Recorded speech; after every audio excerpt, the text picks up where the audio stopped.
ఇవాళ ఎమర్జెన్సీ విధించిన రోజు 1975 జూన్ 25వ తారీఖు నాడు ఆ రోజు ఇందిరాగాంధీ గారు అప్పుడున్నటువంటి ప్రధానమంత్రి ఇందిరాగాంధీ గారు భారతదేశ పౌరుల హక్కులను కాలరాసే విధంగా ఎమర్జెన్సీని విధిస్తే ఇవాళ తెలంగాణ రాష్ట్రంలో గతంలో ఉన్నటువంటి 10 సంవత్సరాల కాలంలో బీఆర్ఎస్ పార్టీ ఇప్పుడున్నటువంటి 6 నెలల కాలంలో కాంగ్రెస్ పార్టీ ప్రజల హక్కులను విద్యార్థుల హక్కులను ఉపాధ్యాయుల హక్కులను ప్రభుత్వ ఉద్యోగుల హక్కులను కూడా కాలరాసే విధంగా వ్యవహరిస్తోంది. రేవంత్ రెడ్డి గారు అయితే ఇందిరాగాంధీ గారి వారసత్వాన్ని పుణికిపుచ్చుకొని అసలు ఈ రాష్ట్రంలో ఉన్నటువంటి ప్రజలకు హక్కులు ఉంటాయా, వారు ఎన్నికల సమయంలో ఇచ్చినటువంటి హామీలకు విలువ ఉంటుందా అన్నట్టుగా వ్యవహరిస్తున్నారు.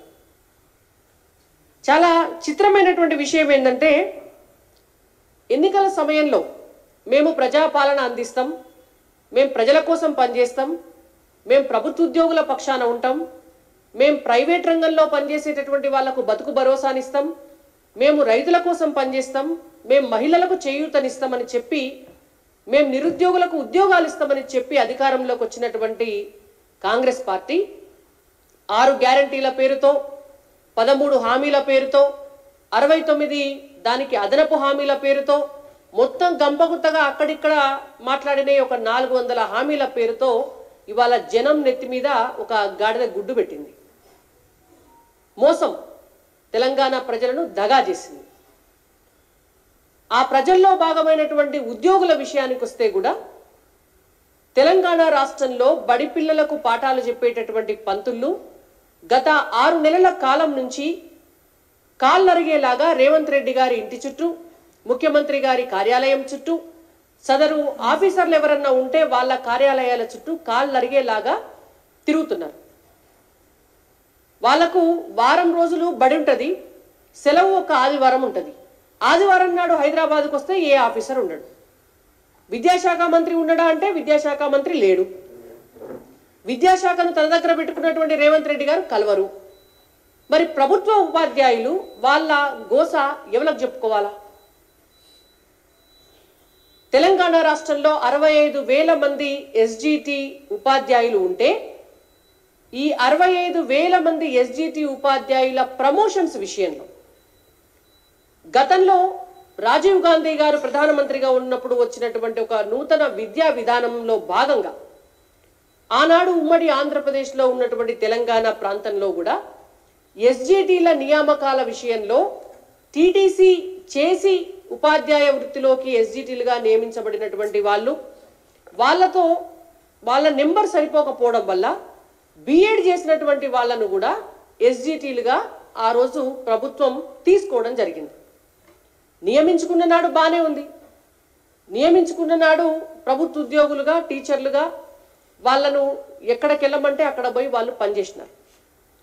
మరి ఆ తర్వాత కొన్నాళ్లకు బీఈడీ చేసినటువంటి వాళ్లకు ప్రమోషన్ల విషయంలో అన్యాయం చేస్తూ వస్తున్నారు.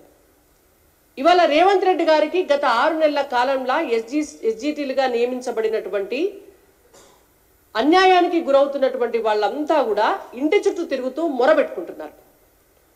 నియమించుకునే నాడు ఒక రూల్ ఉంటే ప్రమోషన్లు ఇచ్చేటందుకు మాత్రం ఇంకో రూల్ ఎట్లా ఉంటది అని. గతంలో వాళ్ళను ఇబ్బంది పెట్టడానికి తీసినటువంటి జీవోల విషయంలో ఆనాడు గత ప్రభుత్వాలు తీసుకొచ్చినటువంటి జీవో 2, జీవో 3 ఉపాధ్యాయులకు అన్యాయం చేసేటటువంటి జీవోలు, ఆ జీవోలను రద్దు చేసి పాత జీవోలు జీవో 11, జీవో 12 అని అమలు చేయాలి అని చెప్పి వాళ్ళు ఏదైతే కోరుతున్నారో వాటిని కనీసం పరిశీలించేటటువంటి పరిస్థితిలో కూడా రేవంత్ రెడ్డి గారి ప్రభుత్వం లేదు. మీకు పార్టీ ఫిరాయింపుల కోసం ఉన్నటువంటి సమయం మీ పార్టీ నాయకులు రాహుల్ గాంధీ గారు, సోనియా గాంధీ గారు, మల్లికార్జున్ ఖర్గే గారు ఢిల్లీలో ఒక డయాస్ మీద నిలబడి మీ పార్టీ మేనిఫెస్టోను రిలీజ్ చేసి పాంచన్యాయ సూత్రాలని చెప్పి ప్రజలకు చెప్పి పక్క పార్టీలో గెలిచినటువంటి అభ్యర్థులు ఇతర పార్టీలకు వెళితే వాళ్ళ అభ్యర్థిత్వాన్ని రద్దు చేయాలి, వాళ్ళను డిస్క్వాలిఫై చేయాలి అని చెప్పి మీరు మీ పాంచజన్య సూత్రాలలో పెట్టింది.